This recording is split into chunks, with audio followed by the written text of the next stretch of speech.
Welcome back to the Reflections Texas podcast. Today, in episode 4, Karen Benson invites us to join her on an adventure exploring part of Medio Creek in B County, a beautiful habitat in South Texas. We hope you enjoy the podcast and learn something exciting and new. If you enjoy these podcasts, please consider following us. Your interest and support are what make these broadcasts possible. Thank you.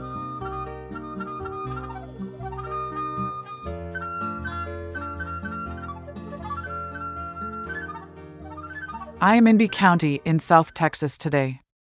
As I look at dry fields and dusty vegetation this summer, I wonder how wildlife species survive drought. When natural ponds and stock tanks dry up, the birds and mammals may travel to sources of water that we humans provide. They show up at our ranch watering troughs and our lawn sprinklers. And a few concerned people maintain bird baths, drips, and small ponds for the thirsty creatures willing to come into our yards. But what about the animals further out in the wild areas? The creeks are all dried up. Or are they? I decided to find out. I gathered my GPS and several maps, and I went exploring along Medio Creek. Medio Creek is one of B County's longest creeks.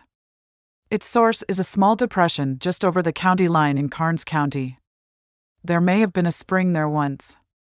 Now it is dry except for rainwater runoff. Not much of that lately. The creek bed meanders south, forming part of the B County border.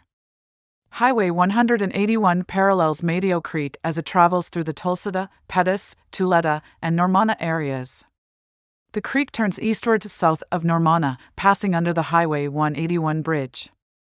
It is hot, dusty, and noisy on this bridge. The glare of the midday sun hurts my eyes. The trucks and cars thunder past me. But as I work my way down under the bridge, it is as if we have entered a portal to Middle Earth. There is water, shade, and a rich green, dappled world. I have found an oasis in this drought-riddled county.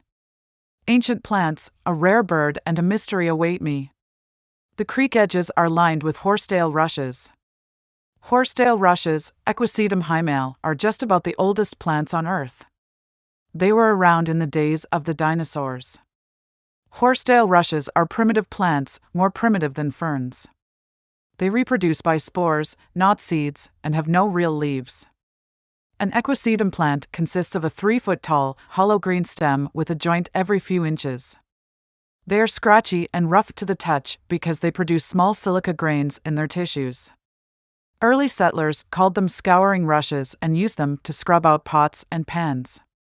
The creek bed is beautiful here, with large willows, pecans, cedar elms, and mulberries. Mustang grapes are plentiful. The understory is dotted with huge sabal palms.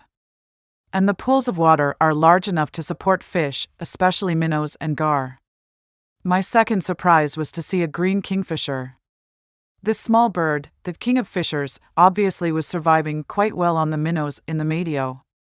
The green kingfisher is a tiny, tropical kingfisher whose range extends from Mexico into southwestern Texas. They have not been seen in B County very often.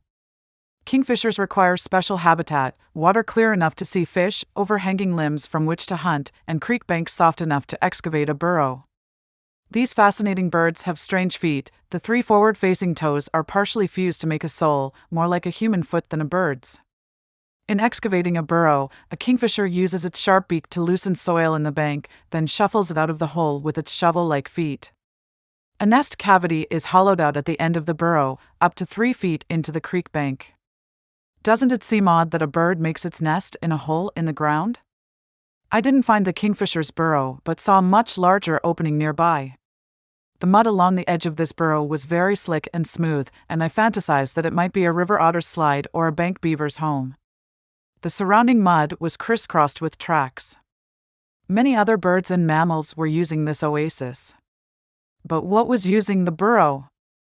I set up a game camera to solve the mystery. The following day, I saw the ghostly image of an armadillo. Seeps and springs likely maintain the water level in these pools. Otto Beck, the Norwegian settler of Normanna, Texas, remembered that the Medio constantly flowed here until the 1920s. The springs that fed it gradually dried up as civilization lowered the groundwater table. and much of the creek channel filled in with sand, leaving only the deeper holes. Medio Creek is crossed by public roads 12 times in B County. Each culvert or bridge is unique. The creek is completely dry in some, but as you go downstream, most crossings have some pools. The last bridge is on CR 2441 in the southeastern corner of B County. The creek has cut a relatively deep and wide channel here, and the water seems to flow. A few miles further on, the Medio joins the Blanco Creek to form the Mission River. Its waters flow into Copano Bay and thus help sustain wildlife in coastal areas. In South Texas, in times of drought, our creeks are a lifeline for all our native wildlife. They provide water, food, den and nesting sites, and refuge from the hot summer sun. As you drive over the bridges in your county, think of these lovely oases of life underneath you.